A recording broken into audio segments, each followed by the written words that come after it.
Don't try to do everything under the sun because we've seen people do that, right, Corinne? And usually they kind of burn out.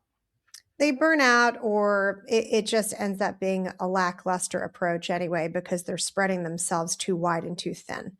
So, to your point, pick a couple things that you want to improve upon, note a couple marketing areas or categories that you want to get better at, and then spend all of your time and dollars, if you have some dollars to spend, on those things specifically. All right, loan officers out there, what happens when you think you have a marketing plan, but it's actually written on the receipt of your Starbucks receipt or your Dunkin' Donuts receipt? That's not actually a plan. So today we're talking about real strategies. Grab your notebooks, or better yet, listen, absorb, then go back and grab a notebook and jot down some ideas, because we're giving you real ideas for marketing plans in this new year, things that stick, things that will propel you forward. Let's get into it. Ren, welcome to Lending Leadership. All right. I love that opener, Rachel. I love beginning of year. It feels like it's like a fresh start. It's always an opportunity to improve. It's always a fresh intention that we set for ourselves. So let's talk about it in relationship to small business marketing, right?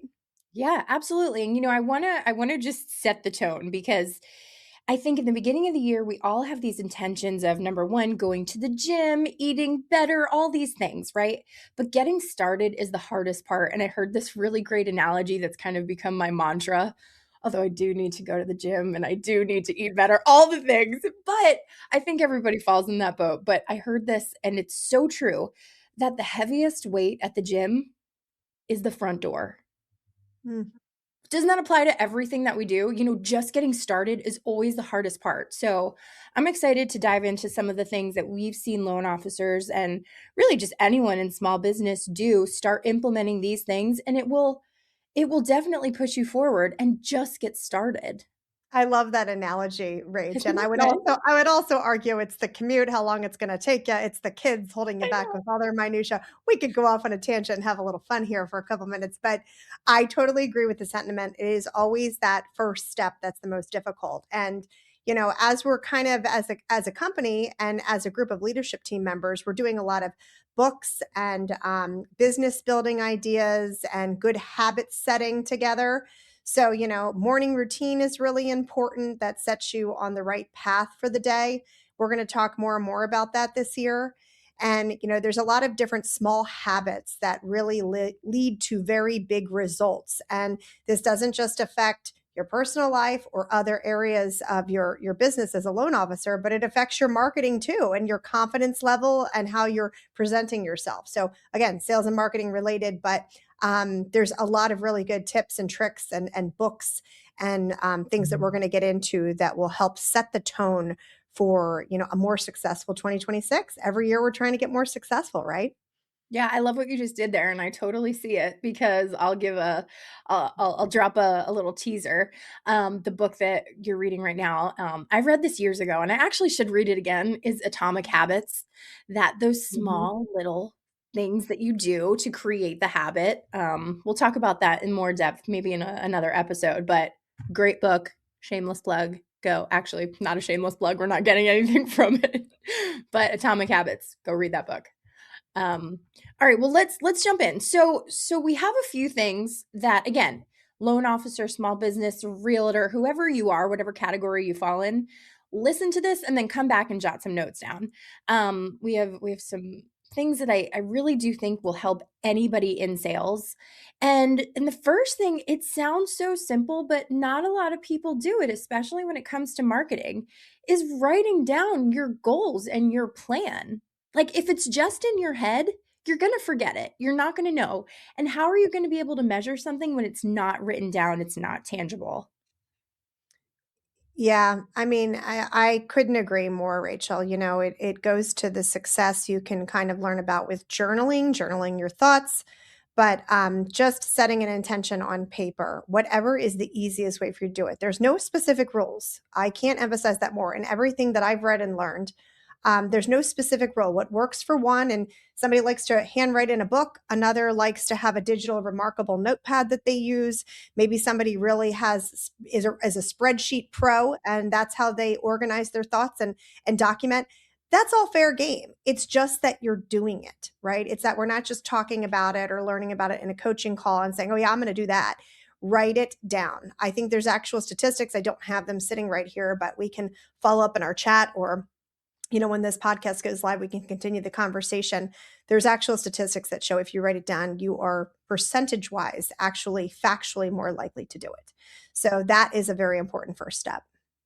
Yeah, and I think the idea of getting that on paper, quote unquote paper, but if you don't and it's just in your head, how are you going to measure if you've actually achieved those goals, those good old KPIs? How are you going to know if you've reached your key performance indicators to know what's working, to know what's not working? So, double dog dare, get your marketing plan, get your goals down on, I'll do it again, air quotes, on paper.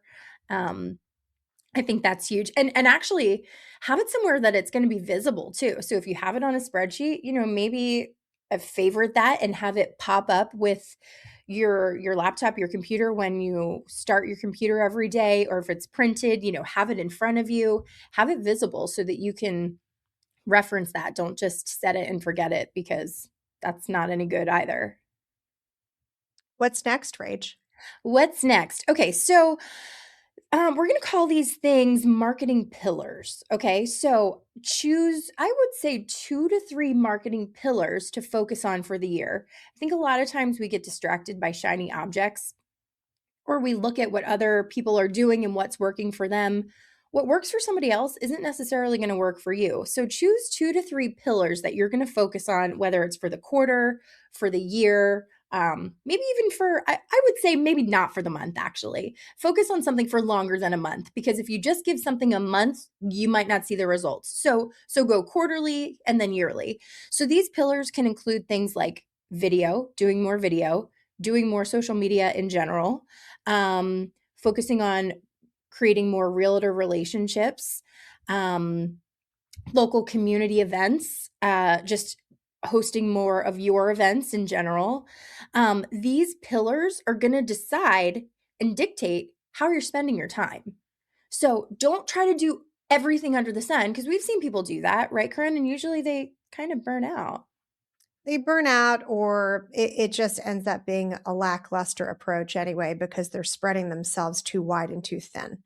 So, to your point, pick a couple things that you want to improve upon, note a couple marketing areas or categories that you want to get better at, and then spend all of your time and dollars, if you have some dollars to spend, on those things specifically. And you'll notice that you're going to see an improvement and uptick in where your effort lies.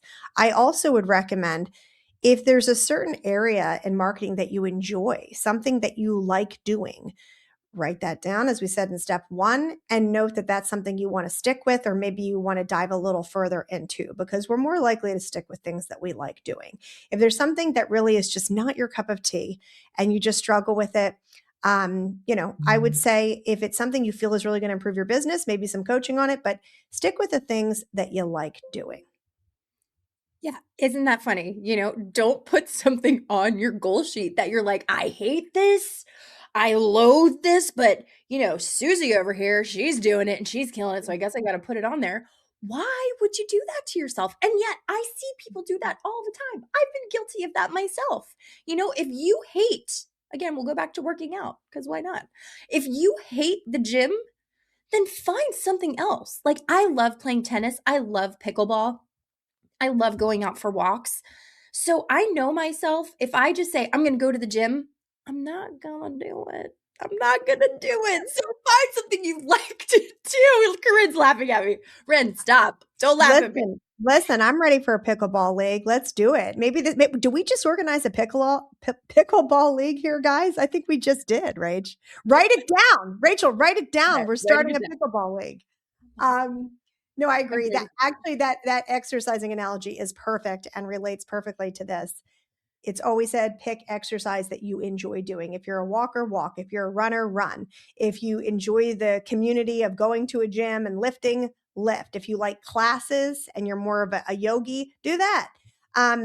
It's important that you're moving.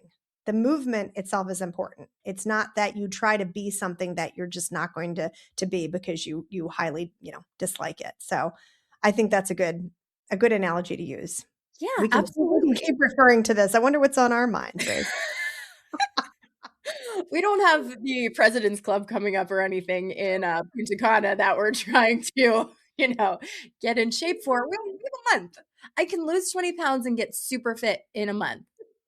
Maybe not. But actually this does go to the next point, which is setting, realistic, measurable Mm, goals. Okay, so along with picking one of the pillars, on your goal sheet, don't just say use the gym example again. Don't just say go to the gym. Don't just say do more video.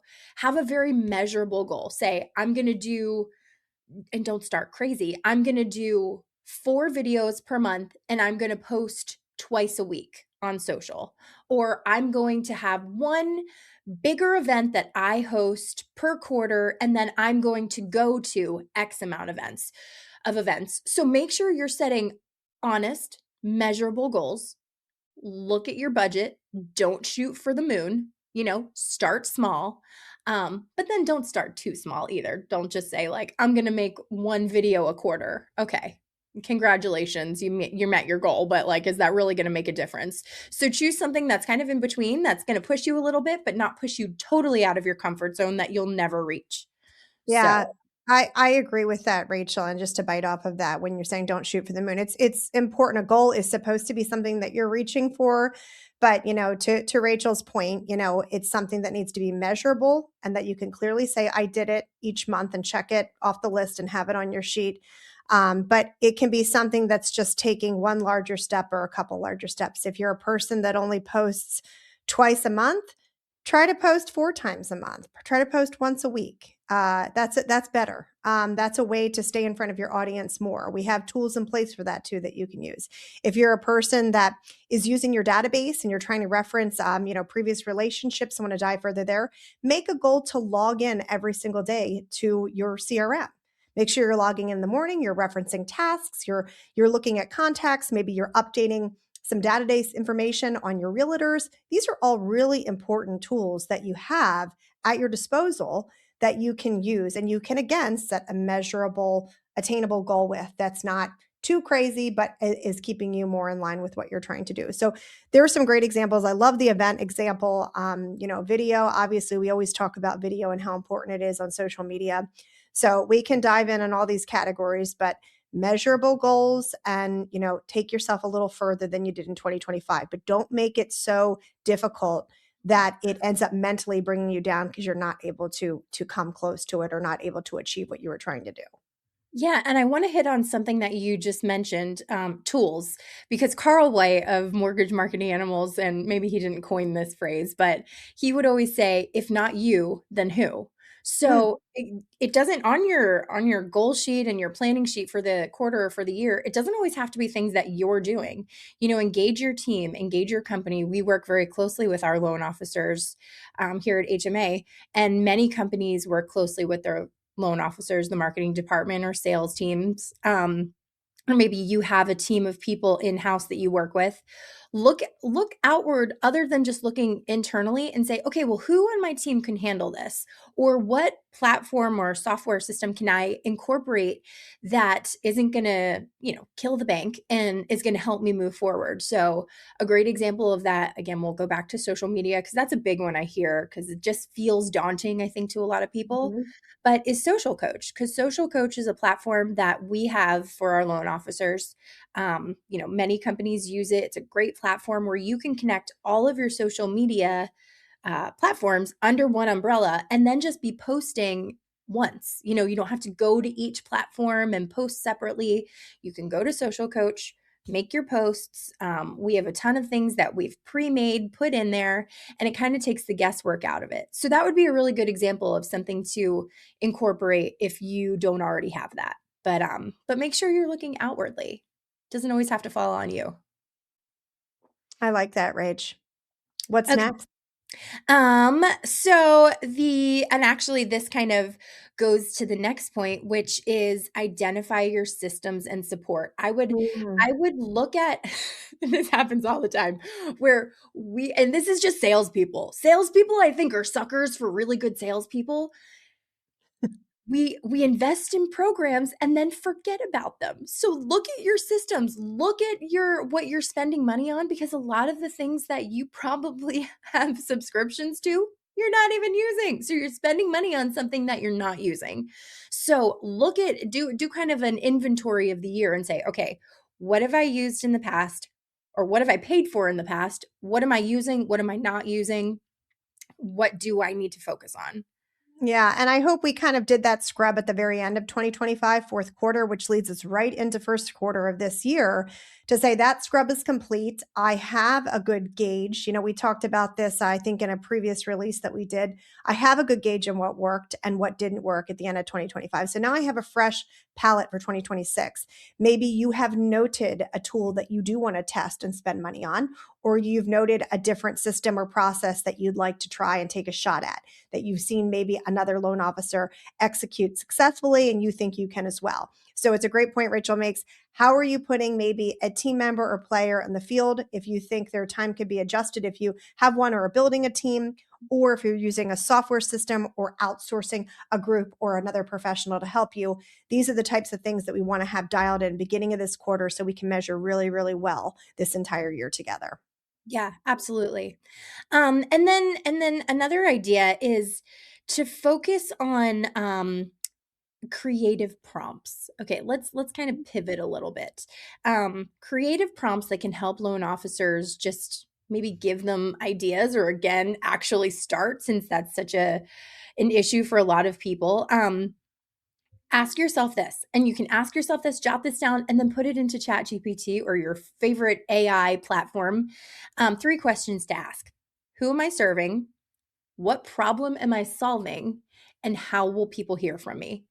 So I think a lot of times we just cast this huge net. You mentioned that before, Ren, where it's like you're covering everything, but then who's your audience? You know, you want to make sure you really know who your ideal avatar is. So ask yourself those questions and then pop it into ChatGPT. I love doing this, and double dog. This is my second double dog dare. You know, if you go to ChatGPT and ask it to tell you everything about yourself. So I named my chat bot on ChatGPT Chad. So I'll go in, I'll say, "Hey Chad, tell me everything you know about Rachel Tresh from HMA Mortgage." And it's amazing the kind of stuff that it pumps out there. So I would start with that and then ask it the question: who am I serving? What problem am I solving? How will they hear from me? And I feel like asking yourself that question helps you to create your brand, helps you to create your brand identity. And to be able to do that in a couple sentences is huge. If you don't know who you're serving, then how are you going to serve them the best way? Yeah, I like that a lot, Rach. That was a great little deep dive there, a mini deep dive, we'll call it. And, you know, if this feels like an overwhelming process for you, or like, oh, I don't have time to get into all that and do all that, reach out for help. Reach out to us. That's what we're here for. That's why we've made this version of the podcast for loan officers. And we have active social media pages online where we're sharing, having a conversation, and talking about these topics every single week. So, you're not alone. That process is newer for some people that are just diving into chat a bit, maybe creating content, but don't have all the paths built out in their account. You know, we can definitely give you tips and tricks on how to take that further. But it is really going to be an important tool to be using this year. And that's a great example that Rachel just provided. That's I mean, that's kind of the basics of what I really wanted to focus on Good. today.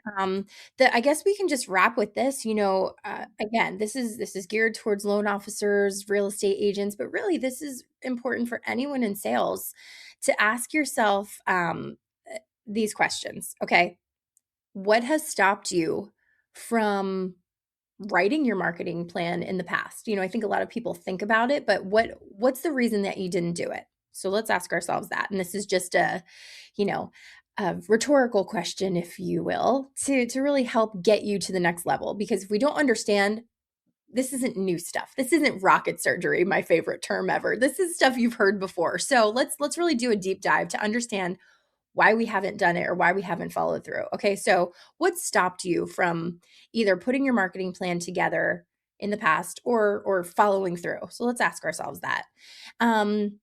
What three pillars that we mentioned before or 2 to 3 are pillars that you feel you could actually focus on.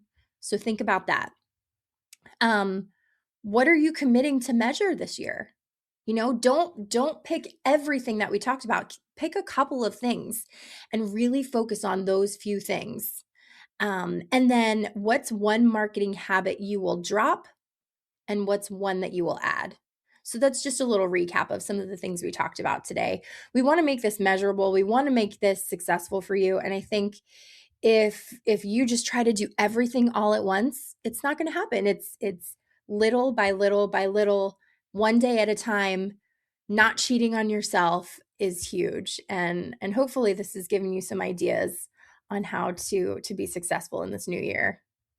That's great, Rach. I love it. Hey, guys, it's been an awesome episode. Lending Leadership, the Creative Brief. Please follow us. YouTube, we're on Apple, we're on Google, Facebook, all the things. Make sure you're following us. And until next time, I think I need to probably get to the gym at some point here after this episode, Rach. Let's go. Maybe we'll do a walking podcast. We'll just walk and talk. Hey, there you go. We'll do a Rach and Rin walk and talk episode. Thanks, guys. All right, everybody. Thanks, Rin. Talk to you soon.